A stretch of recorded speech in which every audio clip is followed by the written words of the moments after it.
მოგესალმებით მეგობრებო, მე გახლავართ დავით ფიფია და დღეს ჩემი სტუმარია ფერეიდნელი ქართველი ამირან გოგიჩაშვილი. მოგესალმები ამირან.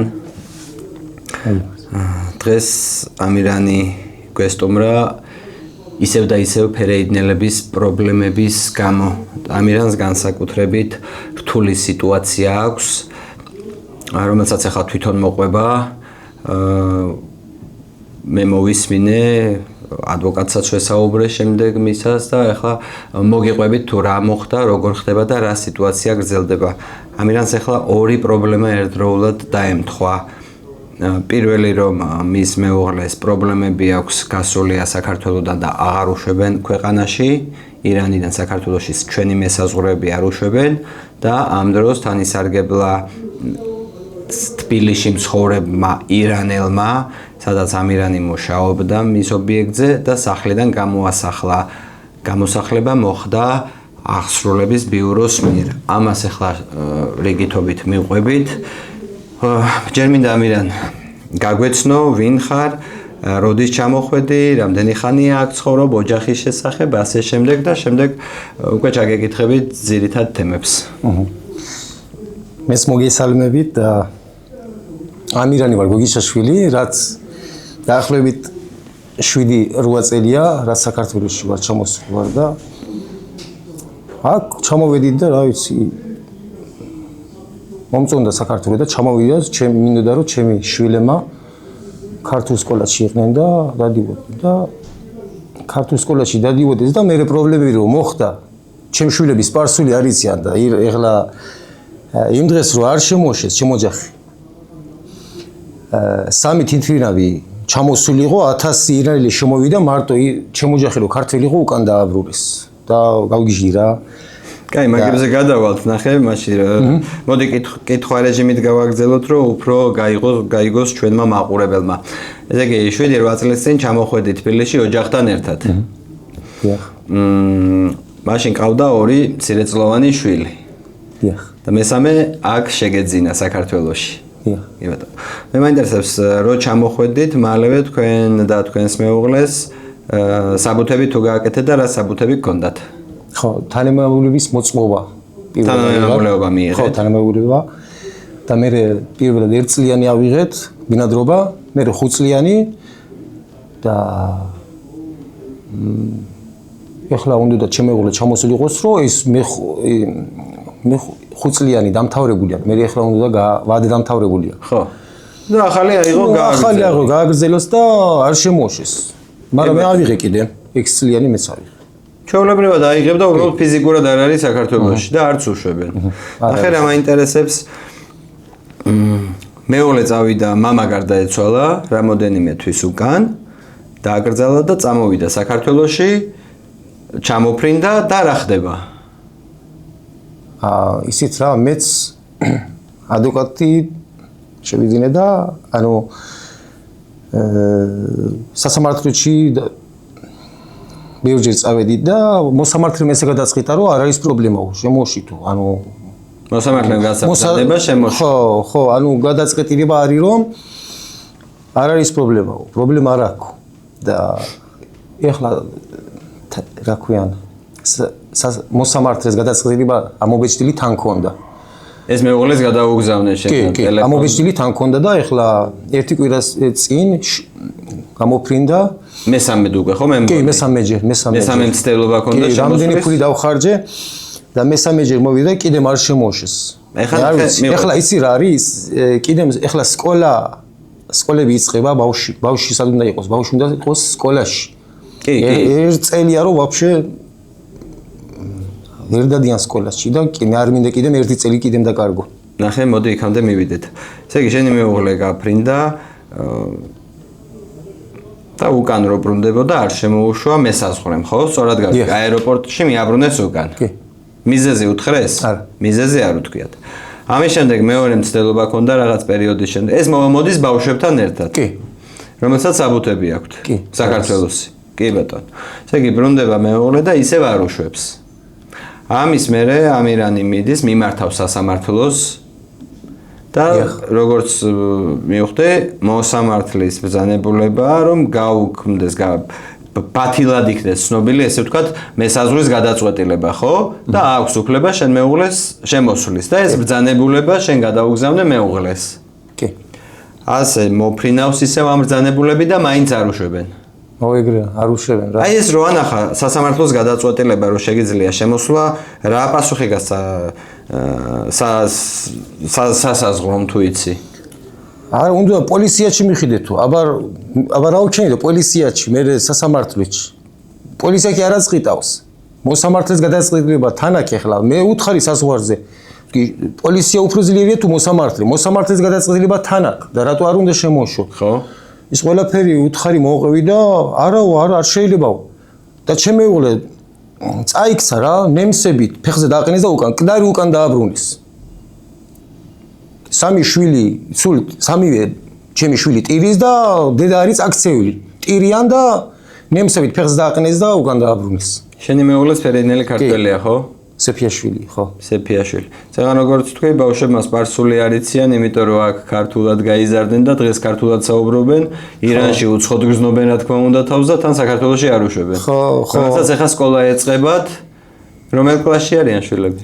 მეორე და მეშვიდე. მეორე და მეშვიდე კლასი. ხო. აი სამწუხაროდ მეგობრებო, ესეთი სრული უსამართლობის ზეიმია ყველა სფეროში. მოისმინეთ, როგორ შეიძლება, ესე იგი, მოსამართლის გადაწყვეტილებას არ ასრულებს ნებისმიერი ადამიანი, ვინც არ უნდა იყოს, არ აქვს უფლება, რომ მოსამართლის გადაწყვეტილება არ შესრულდეს.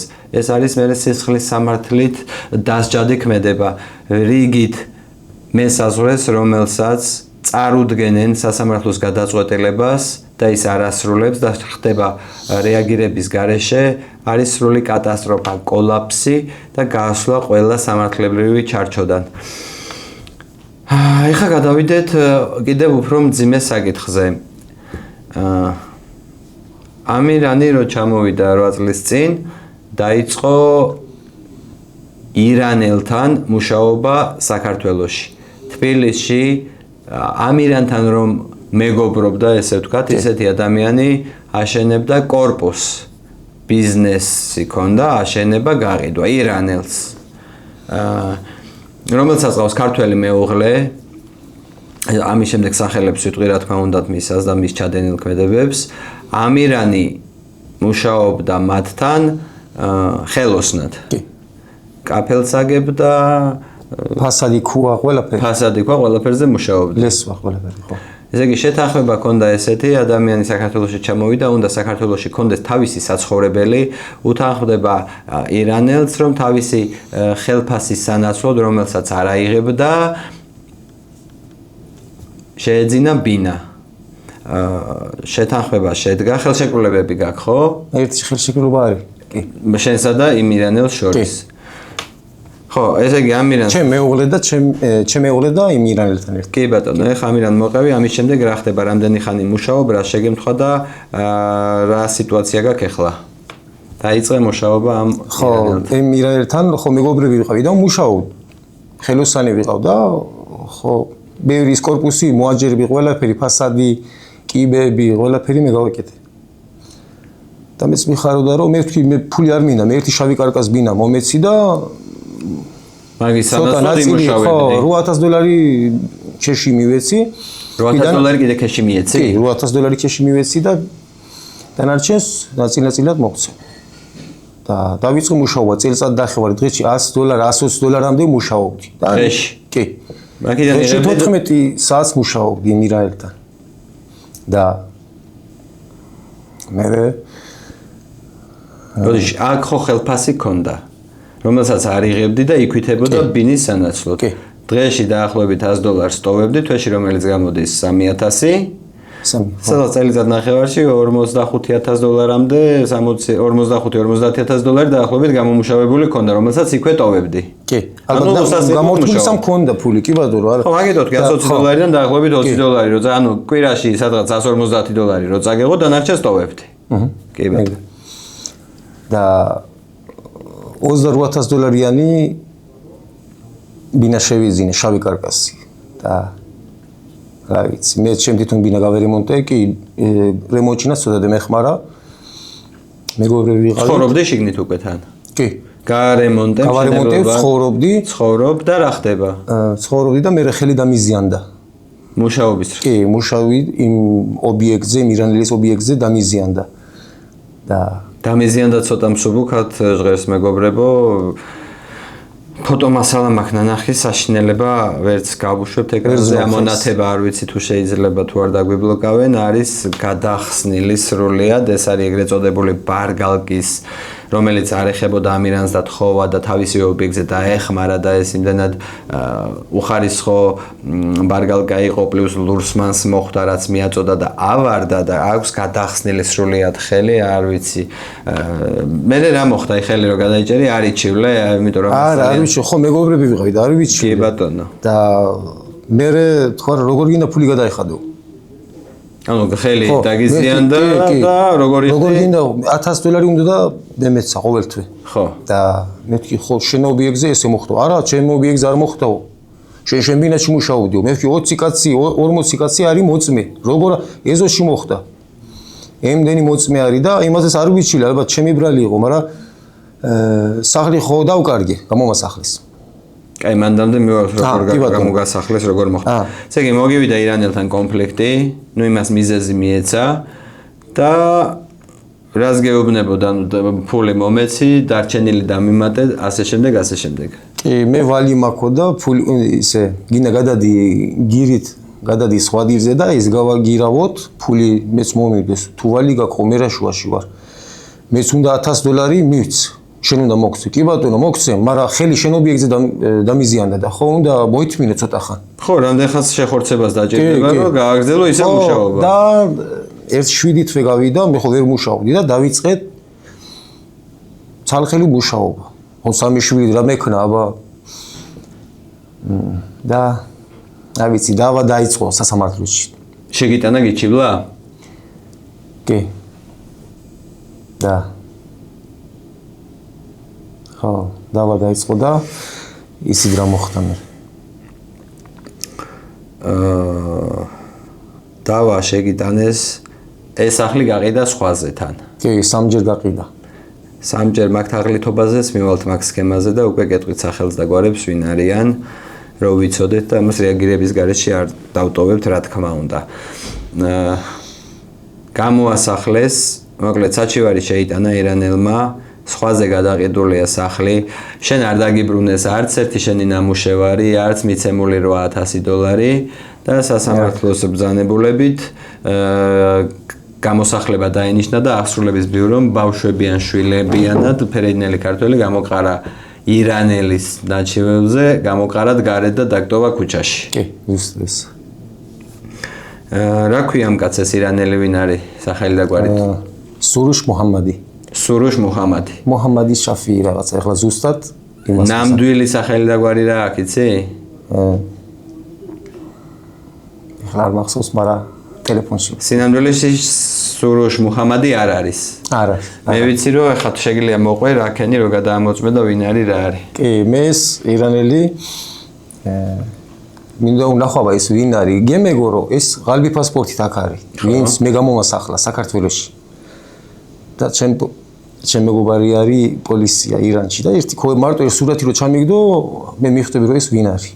აბა და შენ ირანში გადაუგზავნე ამ ირანელის ფოტო რო გაეგო იმ პოლიციელს, შენ მეგობერს ვინ არის? კი, თავისი ახალგაზრდობის სურათი ჩამიგდო, აი ესეაო კი. აი ზუსტად ესეა და სახელი გვარი ნამდვილი ჩამიგდო მე. ეხლას მაგ ყველაფერი. და არ არის სურუშ არ არის. თავი მამას სხვა გვარია. როგორ შეიძლება? თვითონ ღალბი პასპორტი აქ არის და სულ თაღლიდობაში დადის და მე კი ბატონო. რა ცოდვა მიქნა. ვინ არის მისი მეუღლე? მაია ხელაძე. მაია ხელაძე ამ ირანელის აკაური ცოლი. კი. რომელიც აგვარებს ამ საქმეებს და შენი ბინა კუთვნილი, რომელშიც წელიწადნახევარი იმუშავე, გაარემონტე, ფული გაქვს მიცემული, ხელფას არიღებდი, გამოგასახლა მაია ხელაძემ, რომელიც აგვარებს აი ამ თავისი მეუღლის ირანელის საქმეებს. ხო, სწორად გავიგე? კი. დღეს სიტუაცია გაქვს, სად ახარ? ეხლა ხან მეგობართან, ხან ძმასთან, ხან დასთან, მაგრამ ეხლა მინდა ერთი შევიძინო რა, 1-20%-ია რომ მექნება. შევიძინავ და ნელა-ნელა უნდა გავარემონტო, მაგრამ ძნელია. არა, მესმის ცხოვრება რო გაგრძელდება, მაგრამ მე ხა აი ამ უსამართლობას მოკლე რეზიუმე რო გავაკეთოთ, ხალხო რა ხდება ესე იგი. ხო, აქ არის კიდე კავშირი, რომ ეს პრობლემები არ იქნებოდა, უბრალოდ ამ ხელაძეს დეიდაშვილი ყავს პროკურატურაში, ეს ეჭვია, მხოლოდ ეს არ არის დადასტურებული, უბრალოდ გონივრული ეჭვია, იმიტომ რომ საბუთიანი ადამიანი რო აღარ შემოდის საქართველოში, ვეღარ შემოდის უпростоრად, ვერ შემოდის, თან სასამართლოს გადაწყვეტილება არ სრულდება და აი ამ დროს როცა უკვე სახლში არავინ არაა ბავშვებიანად წასული ეს კალბატონი, მაშინ ხდება თან გამოსახლება. ძალიან საეჭვო დამთხევაა და არ მჯერამ ესეთი დამთხევების. მოკლე რეზიუმე რა ხდება, მოკლედ რომ ესე დღეს შევაჯამოთ. ფერეიდნელი ქართველი ჩამოდის საქართველოში, თავის ძველ მამაპაპურ მიწას უბრუნდება, შვილებს ზრდის, რა თქმა უნდა, ისევ ქართულად, რომლებსაც სპარსულიც კი არ იციან ბავშვებმა, დადიან ქართულ სკოლაში. მეუღლის გარდაიცვალა შემდეგ მამა, მიდიან, მიყავს თავისი შვილები, დააკრძალავენ და უკან დაბრუნების პერიოდში აღმოაჩენენ, რომ საქართველოში აღარ უშვებენ არც შვილებს, რომლებიც სკოლაში სწავლობენ და ეხლა იწყება დღე-დღეზე და არც მის მეუღლეს. ამ დროს ადამიანს, რომელსაც ირანელი, რომელიც ყალბი პასპორტით არის, გასარკვევია საიდან შემოვიდა, როგორ შემოვიდა და დღემდე როგორ ცხოვრობს აქ. არის მხილებული თაღლითობებში, იმიტომ რომ ერთი ბინის სამჯერ გადაყვიდა არის თაღლითობა. მისი მეუღლე ხელაძე რა ქვია? მაია ხელაძე. მაია ხელაძე, რომელიც ამას ხელს უწყობს, იქითში აქვს სასამართლოებში საჩივრები და მისი ნათესავის დახმარებით ხდება აშკარად ეს გამოძიების პრეროგატივა, რომელსაც მიმართეს შემდეგ ადვოკატსაც ვესაუბრე და პოლიციაში თაღლითობაზე შეტანილი აქვთ, რომელზეც რეაგირება არ ხდება. და აი ეს არის სახე და მაგალითი დღევანდელი ჩვენი ხელისუფლების ეგრეთ წოდებულის სასამართლოსი, სამართლიანობის, პოლიციის, პროკურატურის და ასე შემდეგ. ნული რეაგირება, ხელსაფარებენ ირანელს. აქედან მინდა მივმართო ქალბატონს, მაია ხელაძეს, იმ ირანელთან ჯერ საქმე არ მაქვს, იქ სხვა საქმე გვექნება. ქალბატონო მაია, ამას ჩვენ ურეაგირებთ არ დავტოვებთ. რეაგირების გარეშე არ დავტოვებთ ამ ამბავს. ტელევიზიებით მოვალთ, ხალხით მოვალთ და სამართალს მოვითხოვთ. თქვენ რა უფლებით ხელს რო უნდა უწყობდეთ ფერეიდნელ ქართველს, იქით ეხმარებოდეთ 28,000-იან დოლარიან ბინაში ჯერ 56,000-ად რო გაუფორმეთ, მე ვიქნებიო როგორც ბანკი თუ ბანკი არ გაძლევსო. ერთი კაპიკი უკან არ დაგიბრუნებიათ ქეშად მოცემული 8,000 დოლარის წელიწად ნახევარი ნამუშევრის ადამიანის და რა ნამუსით ირგებთ ამათ. ნამუსი აღარ მაინტერესებს, თქვენი ნამუსი უკვე ვიცით ვინც ხართ. გიწევთ პირდაპირ სიამოვნებით გიწევთ და დაგვიჯექით აქ თუ გექნებათ სურვილი დაგელაპარაკებით, დოკუმენტები წარადგინეთ, ჩვენც დაგვხვდებით დოკუმენტებით, ვიდეო მასალი და იმ მოწმეებით, ვინც იქ მუშაობდა, რა პირობები ჰქონდათ, ასე შემდეგ და ასე შემდეგ. ასევე მინდა მივმართო სამართალდამცავ ორგანოებს, სასწრაფოდ რეაგირება მოახდინონ და გამოიძიონ საქმე, იმიტომ რომ თქვენი უწყების თანამშრომელი ხელს აფარებს ამ ყველაფერს. გამოიძიონ იმ მესაზღვრის უფლებამოსილების ამბავი, როგორი გადაცილება აქვს, რომ არასრულებს სასამართლო ბრძანებულებას და დადგეს სამართლიანობა, ადამიანს დაუბრუნდეს მისი კუთვნილი ქონება და ბავშვები სასწრაფოდ იყვნენ ჩამოყვანილი და სწავლის უფლება არ წაერთვას. დიდი მადლობა ამირან, თუ რამის დამატება გინდა, რაც ვერ თქვი ბოლომდე რის თქმაც გინდა, დრო დათმობილი გაქვს, შეგიძლია ნებისმიერი რამე ამის ირგვლივ ან რამე თუ გამოგრჩა, ან რის თქმა გინდა, ან მიმართო ვისაც გინდა იმ ადამიანებს, ვის შენ პრობლემა შეგიქმნა, გინდა სასამართლოს, გინდა პროკურატურას, ვისაც გინდა. აფერი მადლობელი ვარ, რომ ჩვენ გვერდში დადექით და ფერეიდნელებისთვის უნდა იბრძოლო. დიდი მადლობა.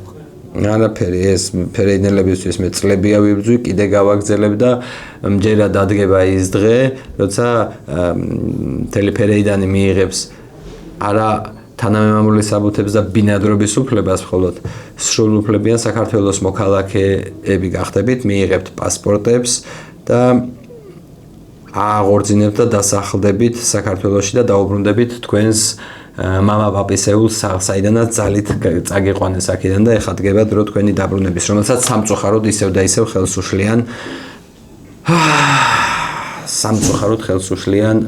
ისევ და ისევ დღეს ეგრეთ წოდებული აქაური არ მინდა ეგ სიტყვები ვიხმარო რა ვინც არიან მანქურთები ესე მსუბუქად რო ვქნათ. მადლობა სტუმრობისთვის და ჩვენ კიდე გავაგრძელებთ ბრძოლას და ველოდებით რეაგირებას თუ არა და კიდე შევხვდებით აუცილებლად პირობას გაძლევ რო შენ სახლში. დიდი მადლობა. მადლობა შენ.